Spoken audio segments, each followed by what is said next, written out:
एकजुटीने पेटल रान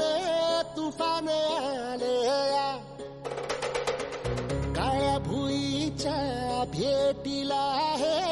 आभाळ आलया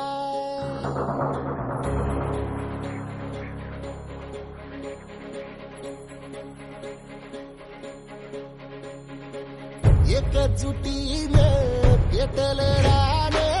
तुफान आलया काळ्या भुईच्या भेटीला हे आभाळ आलया वेगाळ माय मातीच्या ह्या डोळ्यात जागली या आस घेऊन हात हातामंदी घेतला लेकरांनी ध्यास लई दिसानी भारल्या वाणी शिवार झालया